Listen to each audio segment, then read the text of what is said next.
Hello viewers, welcome to Improve English. Today I am going to discuss modal auxiliary. আজকে আমরা যে জিনিসটা নিয়ে আলোচনা করতে চলেছি সেটা হলো modal auxiliary. আপনারা যদি আমার আগের ভিডিওগুলো অক্সিলারি যদি ভিডিওগুলো না দেখে থাকেন তাহলে অবশ্যই প্লেলিস্টে গিয়ে সেগুলো আগে দেখে আসুন, তাহলে এটা খুব সহজে বুঝতে পারবেন। তাহলে modal auxiliary কাকে বলে কি এই বিস্তারিত আমরা আলোচনা করব। তার আগে auxiliary verb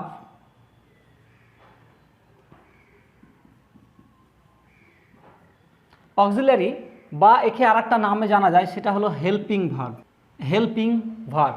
অক্সিলারি ভার্ব বা হেল্পিং ভার্ব এটা কাকে বলে? যে ভার্ব অন্য কোনো ভার্বকে সহযোগিতা করে, অর্থাৎ অন্য ভার্বকে কোনো টেন্স গঠন করার ক্ষেত্রে, মুড গঠন করার ক্ষেত্রে বা ভয়েস চেঞ্জের ক্ষেত্রে যে ভার্ব সহযোগিতা করে তাকে আমরা অক্সিলারি ভার্ব বলে থাকি। অক্সিলারি ভার্বকে আমরা দুটো ভাগে ভাগ করি। কি কি? একটা হলো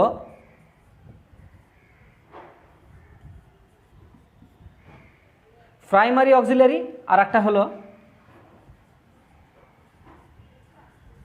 মোডাল অক্সিলারি। প্রাইমারি অক্সিলারি আর মোডাল অক্সিলারি।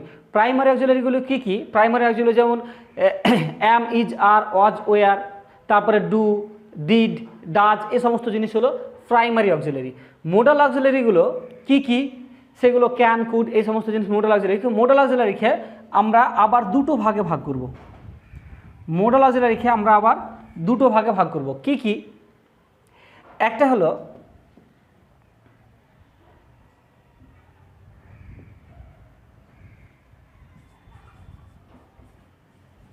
সেন্ট্রাল মোডাল আর একটা হলো সেমি মোডাল। এর আর একটা নাম আছে, সেমি মোডাল আর একটা নাম আছে, সেটা হলো মার্জিনাল মোডাল।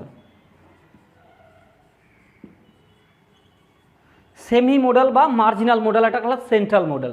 তাহলে মোডালের দুটো ভাগ, সেন্ট্রাল মোডাল বা আর একটা হলো সেমি মোডাল বা মার্জিনাল মোডাল। এবার আমরা সেন্ট্রাল মোডাল নিয়ে কি কি, সেন্ট্রাল মোডালগুলো কি কি সেগুলো দেখব। সেন্ট্রাল মোডাল, এই মোডালটার টোটাল মোডাল ভার্ব হলো 13টা টোটাল মোডাল আছে। তার মধ্যে সেন্ট্রাল মোডাল এটা হলো 9টা, আর সেমি মোডাল বা মার্জিনাল মোডাল এটা হলো 4টি। এবার এখানে সেন্ট্রাল মোডাল কি কি, সেন্ট্রাল মোডাল কি সেগুলো দেখব। শ্যাল, শুড, তারপরে উইল, উড, তারপরে ক্যান, কুড, তারপরে মে, মাইট, আর একটা হলো মাস্ট। এই যে 9টা, 1 2 3 3 4 4 2 8 আর 1 9, এই 9টা হলো সেন্ট্রাল মোডাল। সেন্ট্রাল মোডাল কি? Shall, should, will, would, can, could, may, might আর মাস্ট। আর মার্জিনাল বা সেমি মোডালগুলো 4টে আছে। কি কি? একটা হলো ডেয়ার, তারপরে নিড, তারপরে ইউজ টু, USED আর একটা হলো ওয়াট টু। সেমি মোডাল 4টে, সেন্ট্রাল মোডাল হলো 9টা। এই জিনিসগুলো আমরা এক এক করে আলোচনা করব। এটা খুবই গুরুত্বপূর্ণ জিনিস, কারণ এর সঠিক ব্যবহার যদি আমরা না জানি তাহলে কিন্তু আমরা সঠিকভাবে ইংরেজি বলতে, লিখতে, পড়তে কিছুই পারবো না। যার জন্য আমাদের এর ব্যবহার অত্যন্ত গুরুত্বপূর্ণ, এবং আমি এক একটা মোডালের উপরে এক একটা ভিডিও দিব এবং সেইগুলো নিয়ে আপনারা অবশ্যই দেখতে থাকবেন। তাহলে আপনাদের ইংরেজিটার ইমপ্রুভমেন্ট কিন্তু অবশ্যই আপনাদের হতে থাকবে। এই জিনিসটা যেন মাথায় থাকে। হ্যাঁ, এবার প্রথমে আমরা দেখব যে ডেফিনেশন। মোডাল কাকে বলে? Modal is a specific form of verb that is used with another verb to express mood or tense. যে এটাও একটা ভার্বের একটা রূপ, যে রূপটার কাজ কি? যে রূপটার কাজ হলো to express mood or tense. Tense নির্ণয় করা বা মুড নির্ণয় করা। এটা হলো মডেলের কাজ। আর এটা কিন্তু একা ব্যবহার হয় না, we can't use a model মানে অ্যাজ এ সিঙ্গল ওয়ার্ড, একটা এজ এ সিঙ্গল ভার্ব হিসেবে আমরা মডেল কখনো ব্যবহার করতে পারি না। এই ভার্বটা সবসময় অন্য কোনো ভার্বের সঙ্গে ব্যবহার হয়ে থাকে। তাহলে এটাকে মানে যদি বলি যে উই ক্যান সলভ সামস, আমরা অঙ্ক করতে পারি, তাহলে এই যে সলভ করতে পারি, তাহলে এই যে আর কি আমরা পারা, এই যে ক্যান, এই ক্যানটা কিন্তু আমরা একা ব্যবহার করতে পারি না। এই ক্যানের ক্ষেত্রে একটা কি লাগে, একটা মেন ভার্ব লাগে। তাহলে এটার কাজ কি, এটা হলো একে সহযোগিতা করা, যে টেন্স বা মুড গঠন করার ক্ষেত্রে এটা কিন্তু সহযোগিতা করছে, যার জন্য মডাল কিন্তু কখনোই আর কি হয় না, সিঙ্গল মানে মেন ভাব না থাকলে মডেল আমরা ব্যবহার করতে পারি না, সবসময় মেন ভাব আমাদেরকে রাখতেই হবে। এবার আমরা দেখব মডেলের এক এক করে বৈশিষ্ট্যগুলো কি কি। They are specific forms of verb, they are always used with root form of the verb, সবসময় এরা রুট ফর্ম অফ ভার্বের সঙ্গে ব্যবহার হয়। এটা কীরকম, যে দে ক্যান প্লে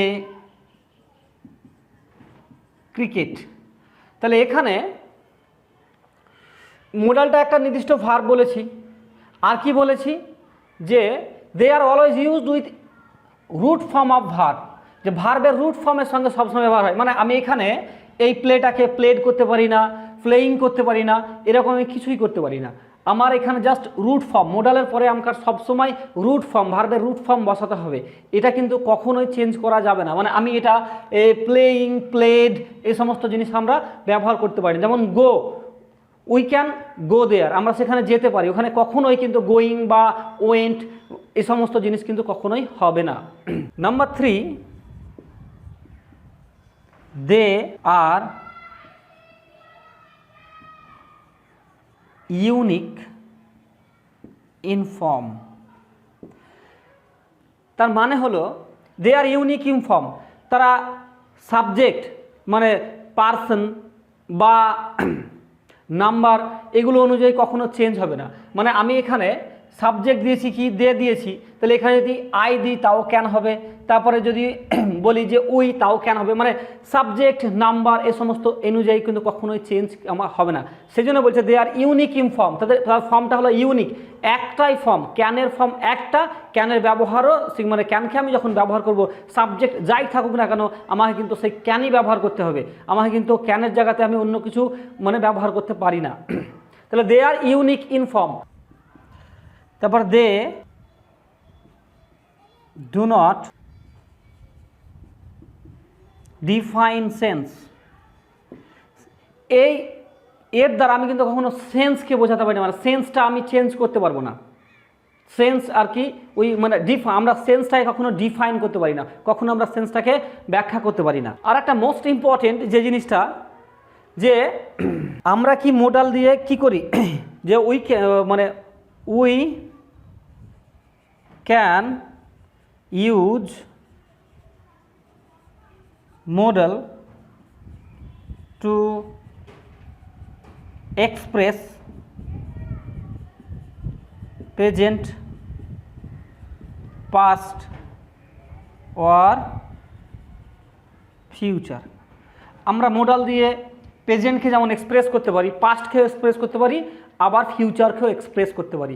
মানে আমরা এই মডেলের সাহায্যে তিনটে টেন্সকে আমরা এক্সপ্রেস করতে পারবো। এই হলো আর কি আমাদের মডেলের একটা ইন্ট্রোডাকশন। মডেল কি, মডেলের বৈশিষ্ট্যগুলো কি, এগুলো আমরা জানলাম। এর মধ্যে যদি আপনাদের বুঝতে সমস্যা হয় তাহলে অবশ্যই আমাকে কমেন্ট বক্সে কমেন্ট করে জানান। আর যদি ভিডিওটি ভালো লেগে থাকে তাহলে অবশ্যই বন্ধুদের সঙ্গে শেয়ার করুন এবং আমার চ্যানেলটি সাবস্ক্রাইব করে লাইক করে পাশে থাকবেন সবসময়। Thank you for watching this video.